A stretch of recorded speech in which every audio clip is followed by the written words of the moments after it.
Welcome back to Inspector Toolbelt Talk, everyone. We have on the Swede himself. How are you, David? Doing well. How are you doing, Ian? Hey, not bad. It's going to be a special episode when you're on. So thank you for taking the time. You always say that. It makes me feel really special. Well, you're a busy guy. You're not that special, but let's be honest. But you've been a busy guy. You've been working on testing a lot of stuff with our app, meetings with the devs and things like that. We actually have quite a bit going on. We're working on our big push for Teams. Lots of team scheduling and admin features for home inspection companies that have multi-inspectors. So looking forward to that. How's that going? No, it's really exciting to see the progress they're making. They got plans for, looks like it's going to be a tiered rollout, a few functions at a time. But they're starting with the big things to make sure, the teams can get started.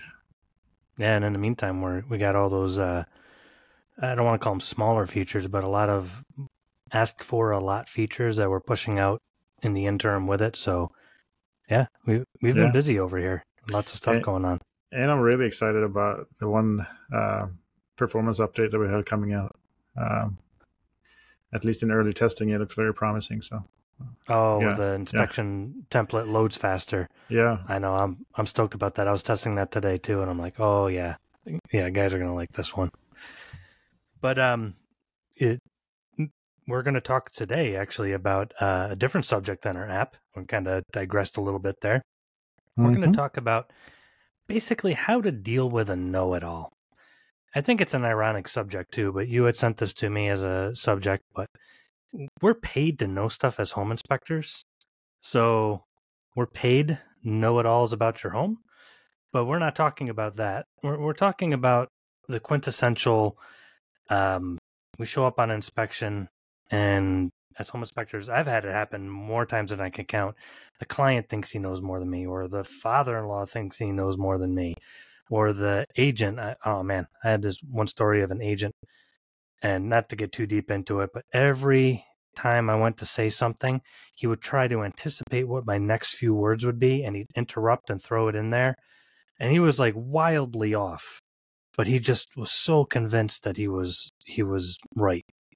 Yeah, we've all had comedies right there. Well, we should do a podcast on Dunning and Kruger effect, but that's for a different situation there. But it's something that we have to deal with. I find it frustrating, and it's a niche within a niche, because it's not just dealing with a difficult client, because they're not necessarily being difficult on purpose. Like, they're not making trouble. They just think they know it all. So you actually sent some information over, some good suggestions on how to deal with that in our day-to-day life as home inspectors.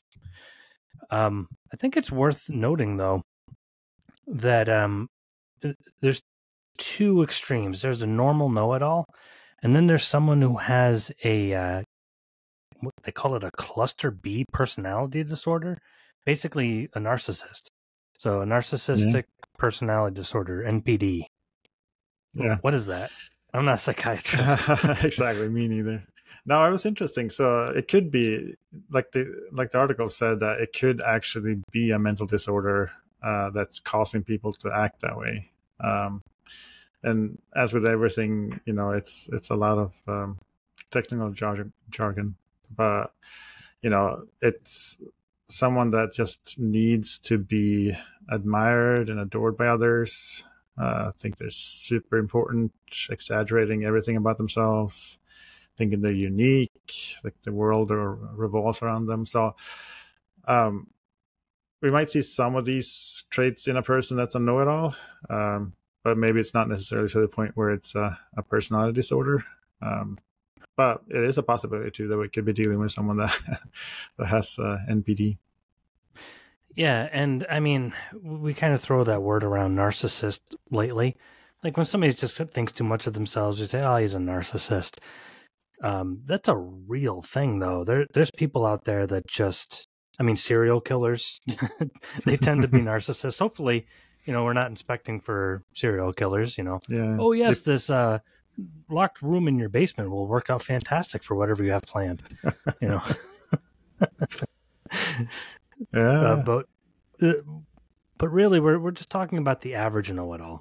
We Mm-hmm. all tend to think more about what we know than we actually do. I mean, let's go back to that Dunning and Kruger thing. Look that up. It's pop culture uses it as a way to say dumb people think they know more than they do, but it's actually Dunning and Kruger effect affects us all. Basically, we don't have a baseline for how little we know about something, so we make a baseline up in our head, and we think we know more than we do. It's kind of like I build a table. I've never built a table before. So hypothetically, I've built tables before. I build a table. I'm like, this table is amazing. Then a carpenter comes and he says, oh, that's nice. Here, let me build a table. And then you compare yours to his. And then you're like, my table's garbage. Mm-hmm. Because now you have a real world baseline, something to compare it to. Whereas before, you were thinking you were the most amazing carpenter in the universe. So it's basically that. We don't know what we don't know. Yeah. And know-it-alls tend to overthink what they know. Overknow what they think. The dangerous spot, I think, is where you do learn a little bit about something, but you don't realize how much it is that you don't know. That's when you get you become a know-it-all in that subject, basically, because you think you know it, but you really don't. Yeah, and in the age of the internet and TikTok and Google, everybody thinks they're an expert because they picked up a few things online. Half of what's out there is not even true. You can tell, like, when you're communicating with other inspectors online, saying, oh, what's this? And you can tell somebody pulled out an answer from Google or Reddit, and they just pasted it in there, and they're like, see, this is what it is. It's like you could tell the person that wrote that Reddit didn't know what they were talking about, Mm-hmm. or it was a very specific situation. So without context, it just makes for uncomfortable situations.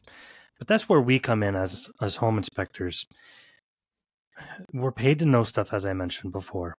And we're paid to know stuff that is associated with, how do I put this? Being a man. You know what I mean? Like, it gets awkward sometimes when, like, the father-in-law that shows up, he doesn't know something that you do. And it's like, okay, I realize you use this as a measure of your manliness and how you go about life, but I do this for a living. I've looked at 3 houses just today, and this is what I do. I'm like, you maintain your house, but your house doesn't have a back addition like this on Pierce.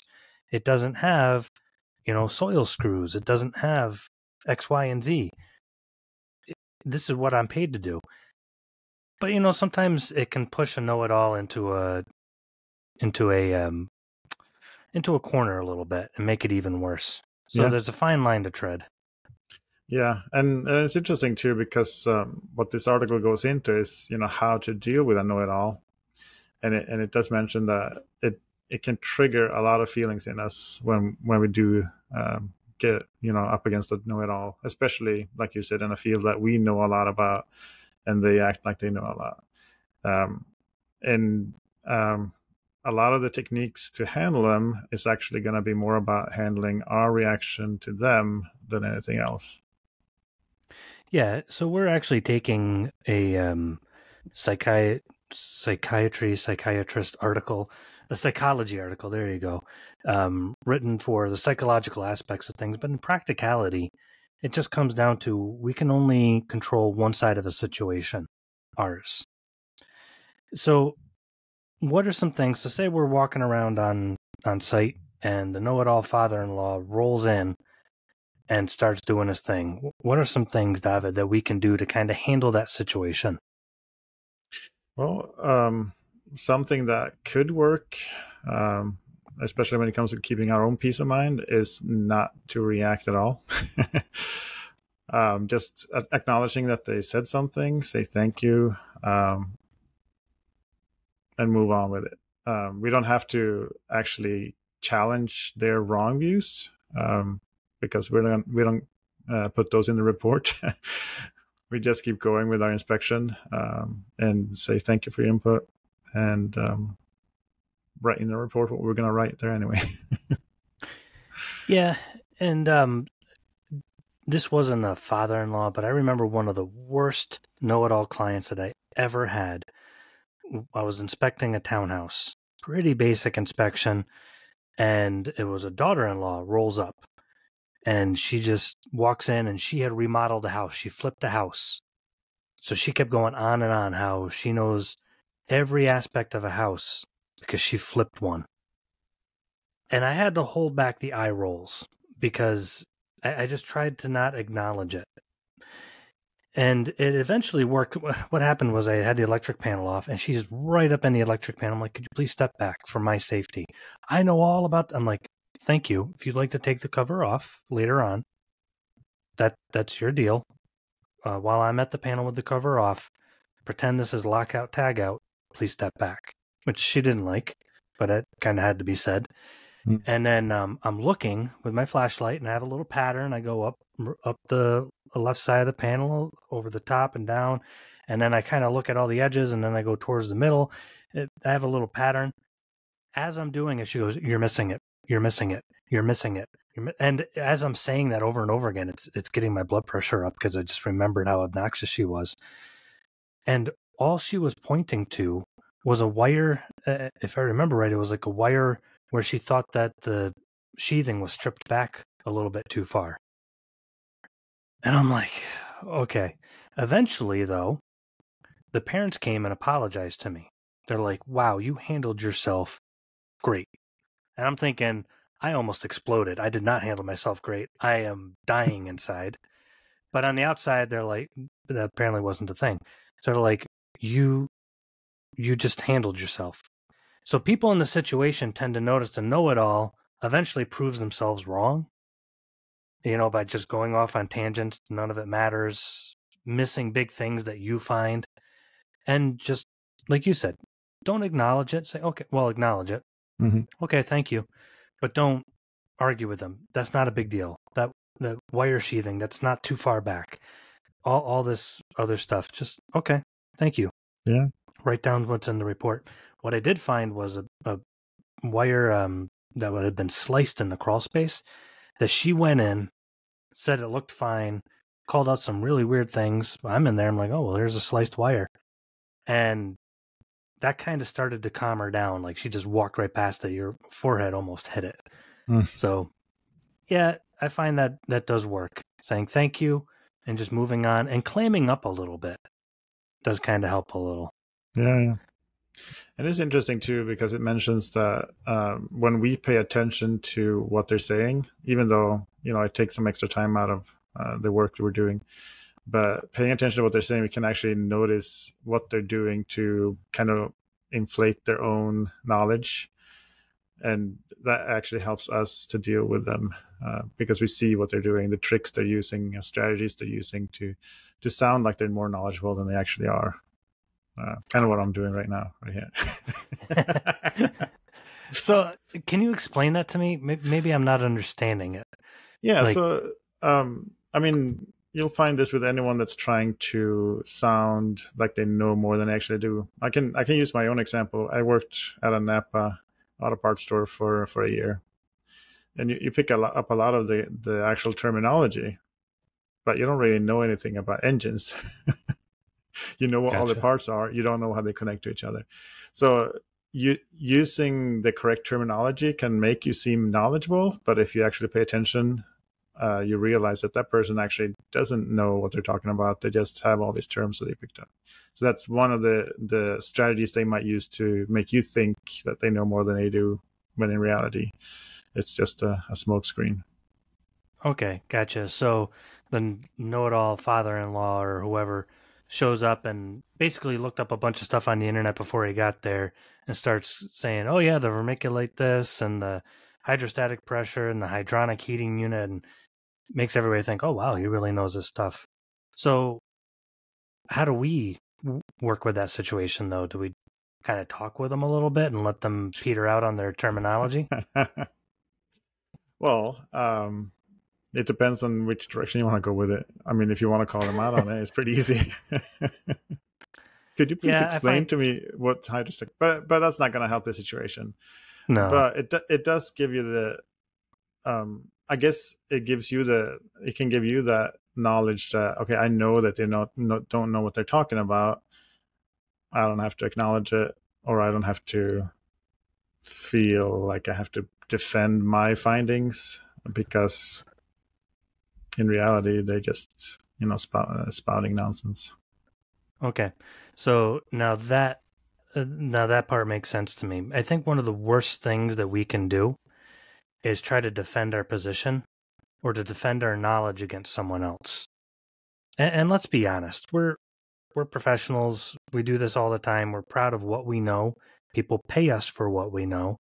Sometimes when somebody comes in spouting all sorts of crazy talk, but it sounds good, it triggers something in us. Like, we need to prove that we know what we know. So, for lack of a better term, we don't want to get into a peeing match. It's like, oh, well, let me drop some other words in here for you. I'm trying to relate that to one father-in-law who's throwing around big terms. And I have a hard time with fathers-in-law. Yeah, it's a thing in our industry. Before this podcast, I started to roll back through and say, okay, what are my worst father-in-law stories? But I remember one where the father-in-law, this was another inspector there, I believe, because I didn't say this. And the father-in-law spitting stuff, and he's like, do you know what this is? Do you know what that is? Yeah, I know what that is, the inspector said. And he goes, I just try to put things into terms that my clients can understand. And that just stopped the father-in-law right there for some reason, because he was like, oh, the inspector said, okay, this is what that means. Oh, yeah, that's right. I'm like, yeah, but I'm not going to say hydronic heating unit. I'm just going to call it a boiler. I'm going to call it your heating unit. So that way they understand what we're talking about. Do we have to point out all the technicalities to sound smart? No, a smart person will. Who said it? Einstein said, if you can't explain something simply, you simply don't understand. I think it was Einstein or somebody said it. I said it just now. Yeah. But you came up with that. Good job. Yeah, there you go. Don't believe everything you hear on the internet. Abraham Lincoln. Yes. Yeah. Yes. No, but generally speaking, people who know things, I find, stand off quietly and are able to simply explain things in layman's terms for most people.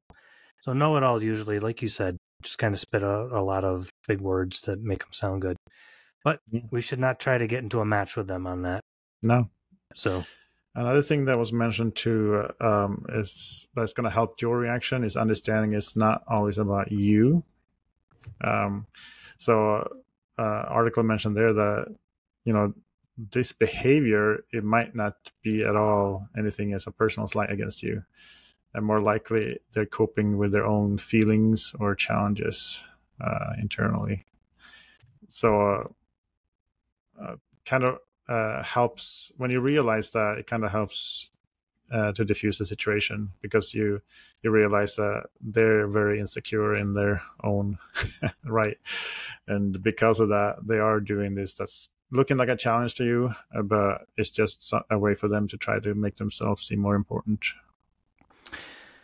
Yeah, and I think that's true for a narcissist. I think, going back to the illustration of the father-in-law showing up, like, especially if it's like I find that it's the father-in-law of the daughter. Like, if it's that father-in-law, it's a little bit more like, I have to protect my little girl. Mm-hmm. She looks up to me. I built our back porch and she helped me with it. And, all this stuff, and now I'm there pointing stuff out. It's almost like I push myself into that role and they feel defensive. I can kind of get that.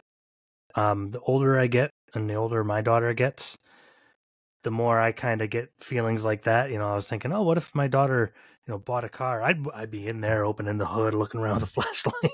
I got to protect my little girl. Stepping back and realizing, okay, it's not about me. I'm here doing an inspection. This guy could be insecure. He could be just looking out for his kids. Sure, he comes off as a jerk, but you know what? Maybe that's just his bravado way of going about things. And that's usually how it goes. Most of the time I found the father-in-laws grabbed the flashlight and looked under cabinets and weird spots that would never have any defect in it and would never actually find things. I'd always hold my findings right to the end and then I mean, I tell my clients as I'm finding them, but then I go through the long list of what I find. After the father-in-law is just like, "Oh yeah, I found this garage door knob was loose." Like, okay. I found a boat foundation wall and there was a fire in the attic. It kind of makes them pull back a little bit. How many times has that happened for you? The fire in the attic? None. I found evidence of previous fires, but never. But if you need an inspector to find out that, if you need an inspector to find out that there's a fire in the attic, that's a problem. Well, you want to hear? So you want to hear a crazy attic and fire story during a home inspection? Yeah. All right. So I don't know if I've told it on this podcast before, but I went in to do an inspection on a vacant home. They said all sorts of things about the house, new composite shingle roof, all that stuff. And I go, and the first thing I do is I look on the roof. It was really, really hard to get to. Like, this was well before drones. And I'm just like, man, nobody could see this, but I found a way to look. And I'm like, oh man, they just painted their shingles. I'm like, who does that? Just regular, they were asbestos and they just painted them. So then I go inside and my clients are inside with the agent drinking tequila and eating wings. And I'm like, I'm looking for my client. They're like, yeah, we're right here. I'm like, okay. And I go to start doing my speech and they're like, listen, we don't care what you find. There's nothing that's going to scare us from this house. Go do your thing. And it was kind of rude, but this is way off the subject that we're talking about. So I go and I turn the heating unit on. Everything runs fine. So I go to check the radiators. And there was a radiator up in the attic. So I go up in the attic and I look and there's bags of water just hanging from the ceiling of the attic everywhere.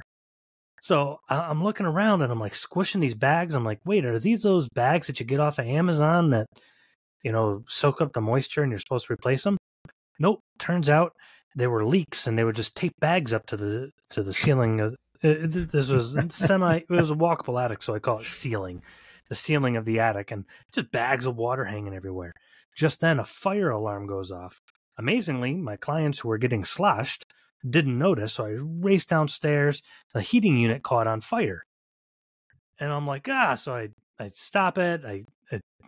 It was a small fire, very smoky. Got the fire out. Extra water in the attic. Yeah, exactly. That water came in handy. So, I came downstairs, walking the kitchen. I'm like, you have bags of water in the attic, and you have a fire in your basement. You need to put the wings and the tequila down and come with me now. And they're like, okay, this is a different level. And they took it a little bit more seriously then. There were fixable issues, but it was a $30,000 roof. The heating unit turned out to be like $12,000. It's like you can stop eating wings and drinking tequila for a moment, but they weren't know-it-alls. Well, depends on how good they are. I do love wings. I feel like they get a lot of acid reflux from that. Like, it seems like a bad combo. Yeah, but I digress. I digress. I just thought it was an interesting story about fires on a home inspection. But this really comes up a lot in a home inspection. I've had clients, tell me they know more. I remember this one. Jay Wynn was actually with me doing the septic on the inspection. I was doing the home inspection years ago. And these guys were just riddling me with questions. One guy was an electrician. But he did like underground services, so he's never done anything on a house. And the other guy, I don't know what he did for a living, but nothing in construction. So they were flipping out laughing at me because I didn't find a defect. They're like, I knew you wouldn't find it. I'm like, what do you mean? So it turns out they found a crack in the ceiling that they thought was a defect. And it was just a seam in the sheetrock. It was a modular home. They said it, and there was a slight crack in the sheetrock. I'm like, you guys think this crack is a defect? Oh, like, okay, there you go. I'll write up your crack because I actually already had pictures. There was some cracking some other places, but it was a modular home. That's how they said it and where they said it. It just happened. Mm-hmm. But I do find that to be the best. If we're going into an inspection, we have a know-it-all, especially if we're a new guy and we've never dealt with this. Number one, say thank you. But then just kind of move on with your inspection. Number two, don't get into a match with them. Don't start throwing around big words to try to prove ourselves. We can just move along and keep things going. Third thing that wasn't in the psychology paper here was I like to make them part of the inspection sometimes, if I can. So you have this guy running around, turning things on and turning things off, kind of gets in my way. So sometimes what I do is I say, hey, I'm looking at the heating unit right now. You mind helping me out? Yeah, sure. I'm like, okay. Can you go turn it on? No, I'll stay down here. You turn it on. Okay. I go turn it on, come back downstairs. I'm like, okay, can you just keep an eye on that? And then I go look at something else. And then when he's off running around again, I go look at the heating unit. I tend to try to make them part of the inspection just to keep them out of my way. It might take me an extra 10 minutes altogether, but it'll save me, a half hour, 40 minutes of, hey man, just can you move? I'm trying to look at the shower and you're standing in it. That's happened before. I'm like, I've never understood why the father-in-law needs to be right with you with everything that you're looking at. I'm like, if you're doing your own inspection, cool. But if I'm doing the hula hoop test on this toilet, why do you got to be right there with me? Like, this is just getting weird, So yeah. Here's a know-it-all story though. I had not a father-in-law, but the mother of one of my clients. This just came up in conversation the other day with another inspector, and she would like push me out of the way to say, let me see that. Like, I remember, like, I'm trying to look at something. She's like, let me see that. That's not true. And she, like, pushes me out of the way. Finally, the agent's like, I'll keep her out of your hair. So they had this giant slop sink. So I'm running part of a well test. So I run it in the sink, and then I go into the crawl space, and then I go back up, and I check the sink. Everything's running. The mom wanted to see if the plug to the sink worked. No joke. So she goes, while my water's running, plugs it, and goes, okay. Looks like it works, and walks away. Sink overflows, water flowing into the crawl space. Finally, the agent and me said, you have to go. You've damaged these people's home. You can come back the final walkthrough. This is too much. We said it nicely, but there was water everywhere. And I'm like, if you're going to do that, don't touch this. Turn the sink off and see if the water drains down. Just let me know. Just craziness. I'm like, let's see if this sink plug works.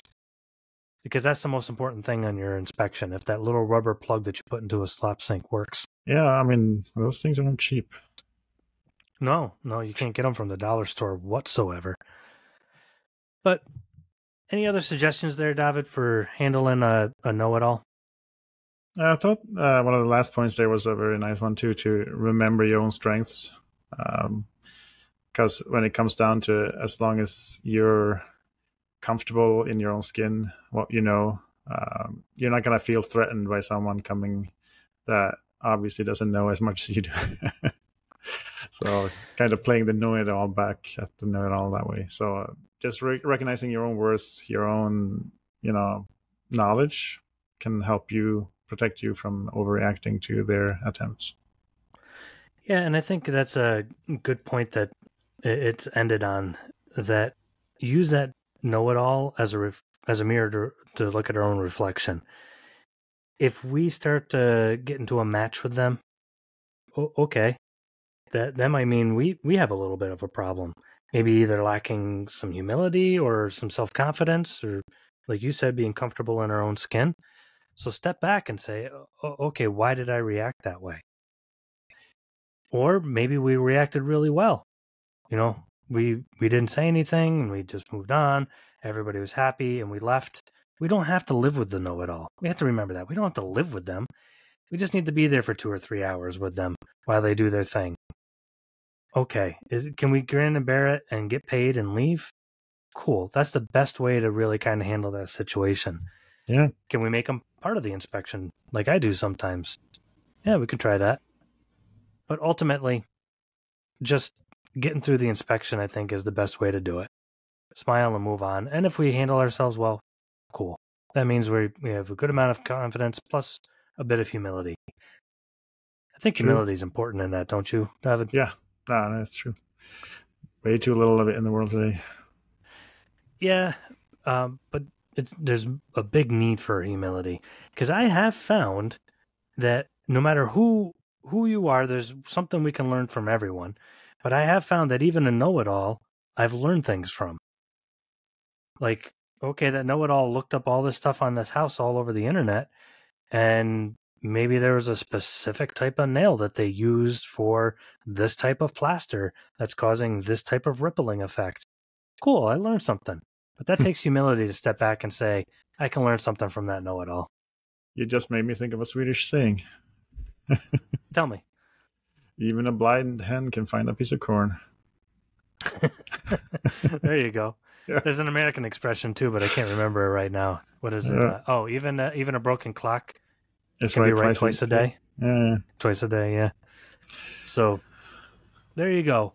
If this helps your day or week just a little bit, dealing with a know-it-all, we've all been there.